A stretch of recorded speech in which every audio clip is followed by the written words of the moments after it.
I can tell you that the #1 problem in Hollywood was and is and always will be. That's the biggest problem for children in this industry. I've watched my son deal with this all week to pull out this performance, and he will never play this character.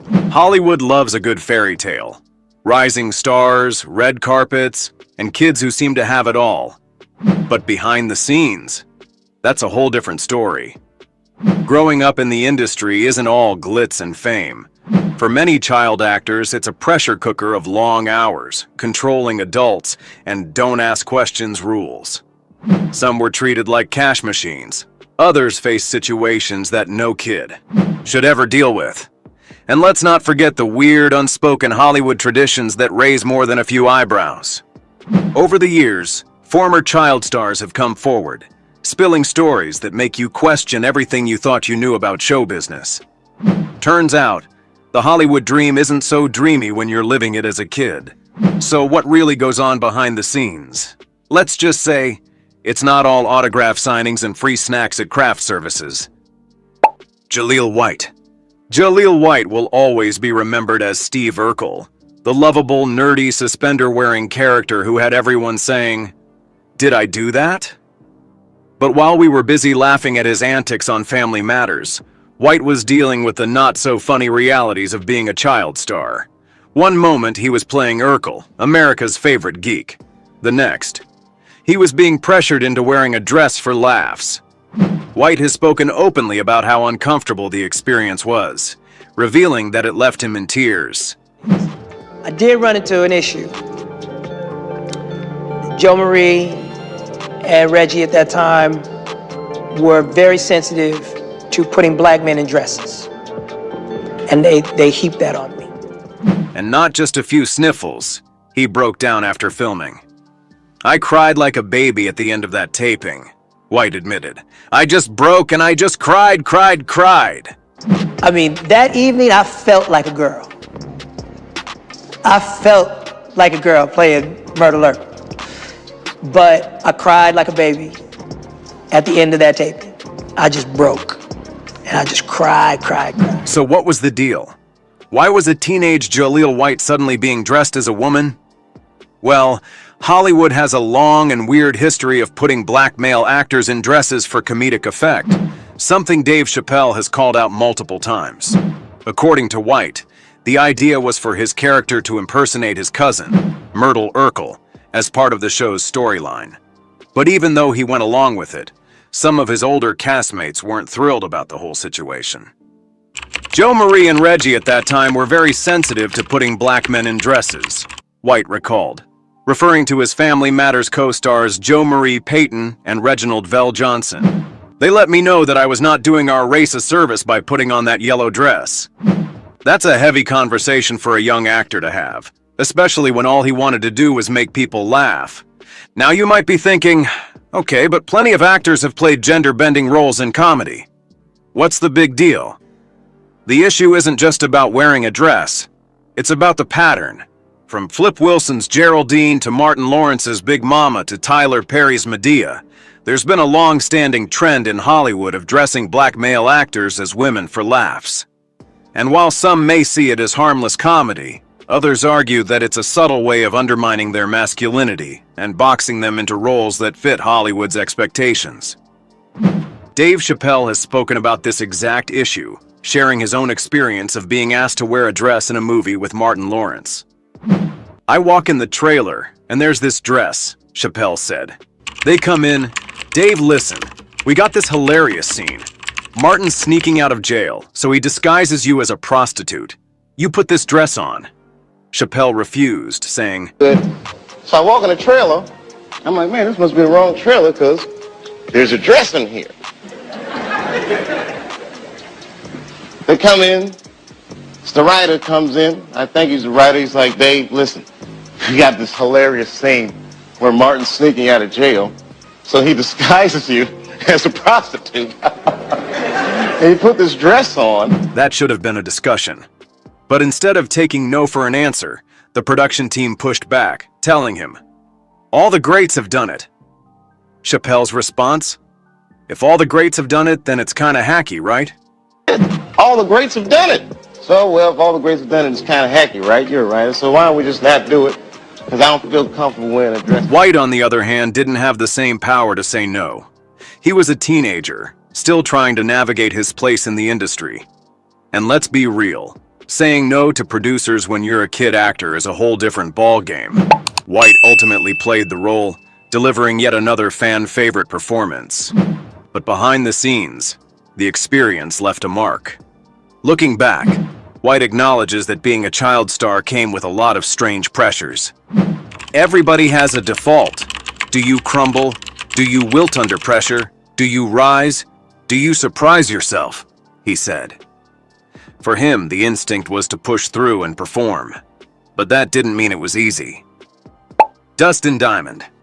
While Jaleel White faced pressure to play up Hollywood's comedy tropes, Dustin Diamond's experience as a child star took a much darker turn. If you need someone to show you around the school, I'd be happy to.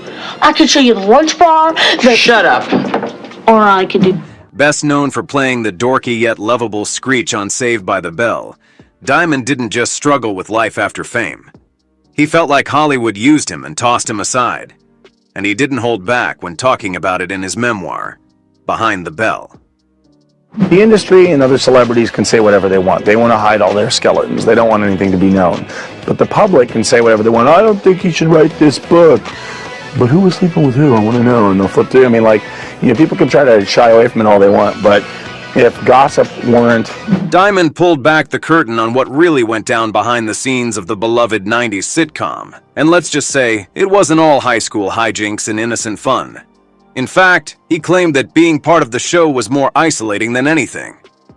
I was Screech, a freak, an outsider, he wrote. The laughs on the show came at my expense. While audiences saw a goofy, carefree nerd, Diamond felt like he was the odd one out both on and off screen. And once the show ended, things only got worse. Unlike his co-stars who moved on to more roles, Diamond found himself typecast. Hollywood didn't want Dustin Diamond. They only wanted Screech. And when he didn't fit into that mold anymore, the industry had no use for him. People thought I was Screech, and they didn't want Screech anymore, he admitted. But the struggles weren't just professional, they were personal too. Diamond revealed that he faced financial problems, legal trouble, and a growing resentment toward the very industry that had made him famous. He talked about feeling exploited, like he was never really given a choice in his career. I was a kid. I did what I was told. Then when it was over, I was just supposed to figure it all out. The pressure of trying to stay relevant and financially stable led Diamond down a rough road. He made choices that he later regretted, like starring in a controversial adult film in a desperate attempt to cash in on his fame. But even that backfired, with Diamond later revealing that he used a stunt double for explicit scenes, and that he had only agreed to do the project because he was struggling to pay the bills. Things got even worse when he found himself in legal trouble. In 2014, he was arrested after a bar fight in Wisconsin, where he was accused of pulling a knife on someone. Diamond later explained that he wasn't trying to hurt anyone. He was just trying to protect himself and his fiancée. But by then, the damage to his reputation was done. The headlines didn't say Dustin Diamond defended himself. They said Screech was arrested for an incident. Through it all, Diamond maintained that Hollywood had set him up for failure. Child stars are thrown into fame before they even know who they are, and once the spotlight fades, they're left to pick up the pieces, usually without much support. Nobody prepares you for life after, he wrote. One day you're on top of the world. The next, you're nothing. Unfortunately, Diamond's story didn't have a happy ending. In 2021, he was diagnosed with stage 4 lung cancer, and within weeks, he was gone. He was just 44 years old. His former co-stars expressed their sadness, but the reality was clear. Diamond had spent most of his life feeling like an outsider, even among those he had grown up with on set. While fans remembered Screech as the goofy best friend, Diamond himself saw something very different in his reflection. A child actor who was never really allowed to grow up. Jennette McCurdy. If you thought child star struggles couldn't get any worse, Jennette McCurdy's story takes things to a whole new level. The former iCarly and Sam and Cat star didn't just share her Hollywood horror stories. She torched the whole illusion with her bombshell memoir, I'm Glad My Mom Died. That title alone? Bold, brutal, unapologetic. And once people read the book, it became clear. This wasn't just another tell-all. This was an expose. Jeanette revealed that acting was never her dream. It was her mother's. My mom had always dreamed of being a star, and when that didn't happen for her, she decided I would be the one to make it, she wrote. Stardom was never your dream. Whose dream was it? My mom's. I think she wanted me to have a better life than she had, but I also think her approach was very unhealthy and informed by her own lack of self-work. No pressure, right? From the age of 6, Jeanette's life was auditions, callbacks, and keeping her mom happy. And by happy, she meant completely controlling every single aspect of her existence. Her mom micromanaged everything, down to how much she ate. Jeanette shared that her mother taught her calorie restriction at just 11 years old, because you know nothing says healthy childhood, like your own mother encouraging an eating disorder. She said it was just eating clean, but really it was just an eating disorder, Jeanette recalled. The goal? Keep her looking younger so she could book more child roles, and it worked. But at what cost? Then there was what Jeanette called the creator. She never named names, but let's be real. Fans quickly put 2 and 2 together and assumed she was talking about Nickelodeon's golden boy, Dan Schneider. He reaches out and places his hand on my knee. I get goosebumps. You're cold, he says, concerned. I don't think that's why I got the goosebumps, but I agree. It's always best to agree with the creator. He pats my shoulders and then the pat turns into a massage. I want to say something, to tell him to stop, but I'm so scared of offending him. Come on, take a sip. No thanks. Come on. I've never had alcohol before, and I'm only 18. Couldn't I get in trouble? The Victorious kids get drunk together all the time. The iCarly kids are so wholesome. We need to give you guys a little edge. According to Jeanette, this powerful figure behind iCarly and Sam and Cat made things deeply uncomfortable on set. She described how she was pressured to wear revealing outfits and how the vibe was often not okay. She even shared how she was offered alcohol while still underage. I remember feeling like my personal boundaries didn't matter, she wrote. Like I was just supposed to be grateful for the opportunities. Speaking of Sam and Cat, you'd think landing your own spin-off alongside Ariana Grande would be a dream come true. Nope. It was a nightmare. Jeanette felt like Nickelodeon prioritized Grande, giving her more freedom while Jeanette was stuck under stricter rules. The imbalance was real, and it didn't take long for her to start resenting the whole thing. And then came the offer. When Jeanette left Nickelodeon, the network allegedly offered her $300,000 to keep her mouth shut about everything that went down. That's right, hush money. I couldn't take hush money from a network that had contributed to so much of my misery, she said. And she turned it down. By the time she left Hollywood, Jeanette was done. Unlike other former child stars who scrambled to keep their careers alive, she wanted out. I hated it. I hated every moment of being on set, she admitted. And she meant it.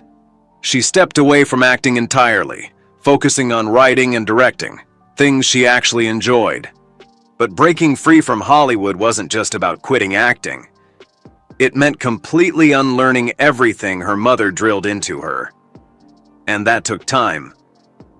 When her mother passed away in 2013, Jeanette was left trying to figure out who she really was.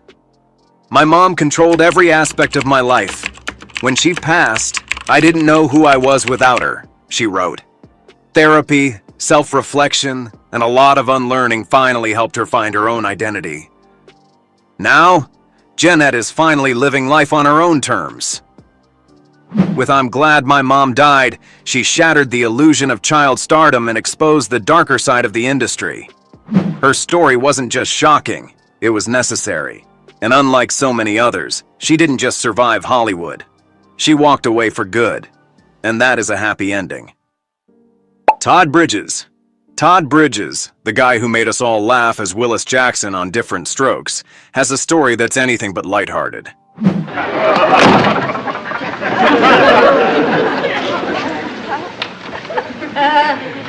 sure hope you can teach me, Willis. He may have been the cool big brother on TV, but behind the scenes, his life was filled with struggles that no child should have to face. Born in San Francisco in 1965, Todd's Hollywood journey began at a young age, and different strokes made him a star. When I told my father and mother about it, my father took his side. And that just destroyed me as a child because the guy who was supposed to protect me didn't protect me. So when I found drugs, what happened was it covered up the pain and suffering, but you never start drugs thinking you're going to get addicted. It's not something that happens. But as we all know, fame isn't all it's cracked up to be. While Todd was living the dream on TV, his real life was filled with some pretty heavy stuff. Like most child stars, the pressure of the spotlight started to wear on him. He was exposed to substances early on, especially after his co-star Dana Plato introduced him to them. In an interview, Todd admitted, "You never start this thinking you're gonna get addicted. It just happens." And boy, did it happen. Soon, Todd was battling addiction to everything.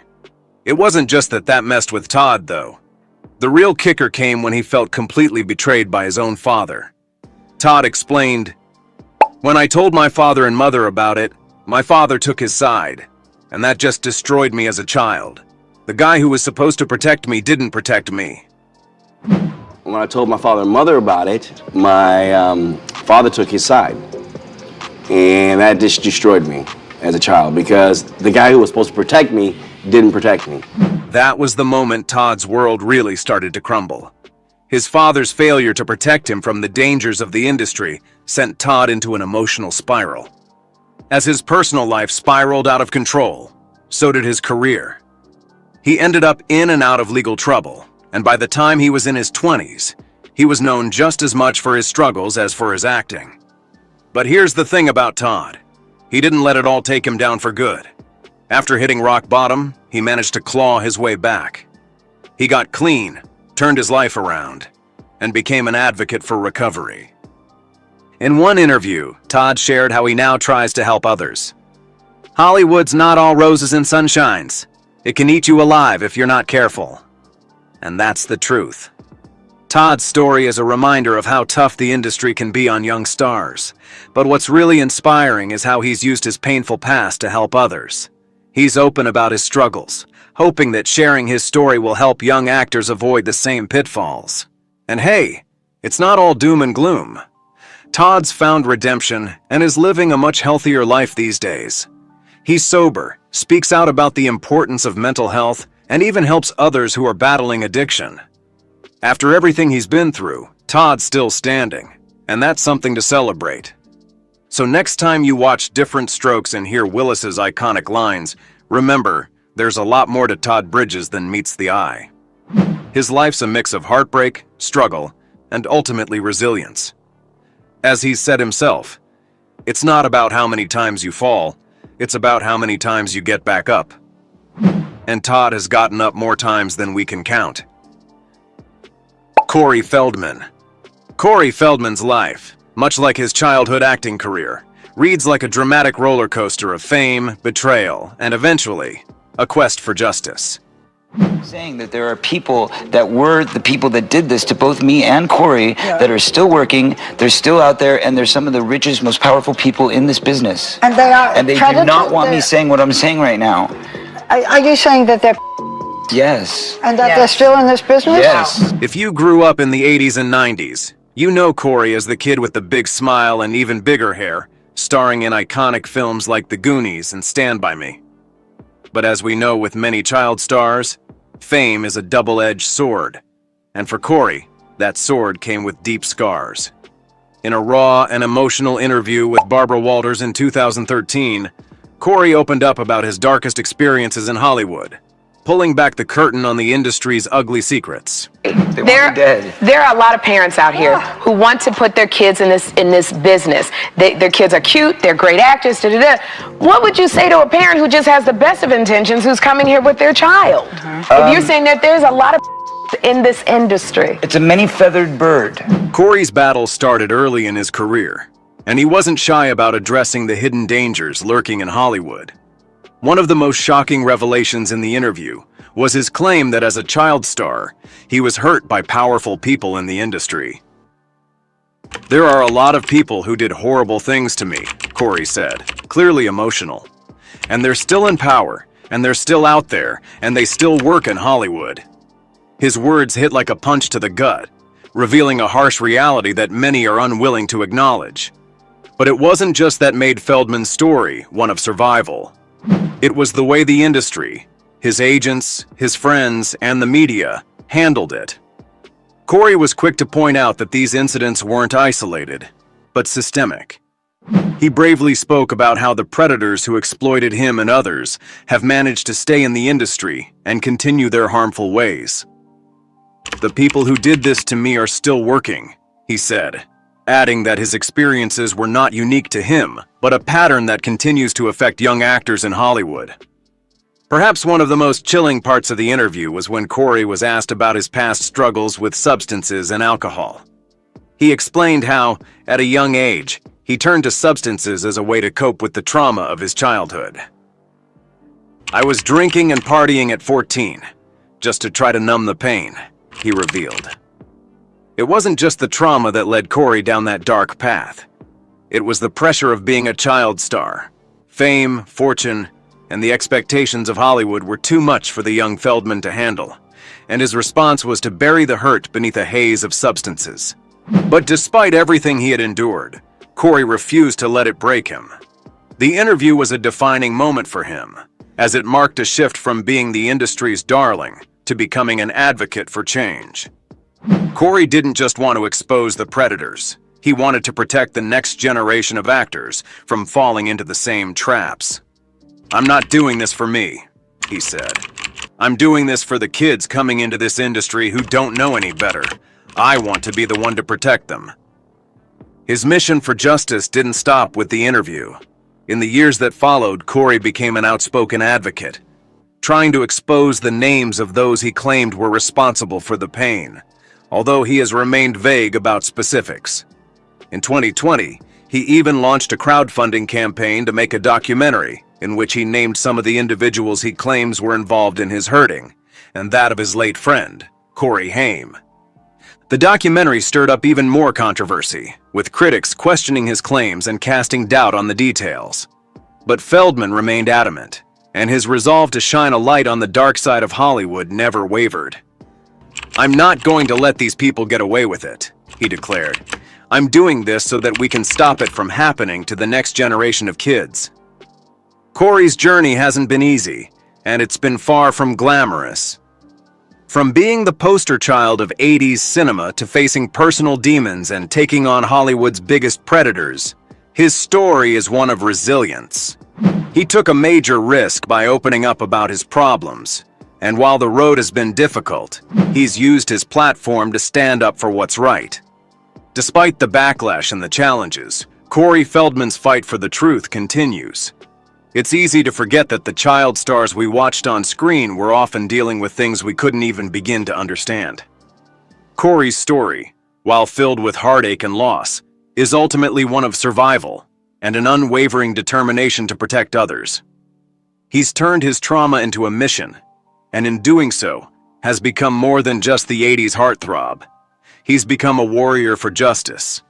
As he said in that Barbara Walters interview, "I'm fighting for the kids who can't fight for themselves." And that fight is one he refuses to give up. Orlando Brown. Orlando Brown's life story? It's like a roller coaster, but with way more twists, turns, and frankly, some downright wild moments. There's a lot of things that will make you buckle, bro. They make you buckle, bro. You know what I'm saying? Like, they make you start crying. You probably remember him as Eddie Thomas from That's So Raven, the lovable, goofy sidekick who made you laugh and probably a little jealous of his sweet style. But behind that Disney smile, Orlando's journey took a sharp turn from fame to chaos, and it's a lot more complicated than you might think. First off, let's talk about what Orlando went through after hitting the Hollywood spotlight at just 8 years old. Disney shows are basically their own little universe, right? But Orlando quickly realized it was more Hollyweird than happiest place on earth. In an interview, he said, It was really Hollyweird, and if you know anything about Disney stars, you'd agree. Orlando's story wasn't all fairy dust and sparkling careers. It was about being taken advantage of at a young age. And don't get it twisted, Orlando was no stranger to feeling like a puppet in the game. He opened up about how the industry wasn't interested in nurturing his talent. It was interested in making him the next big thing, regardless of what that did to him. He shared, "A lot of people will make you feel like you're nothing. They take away your life. They take away everything.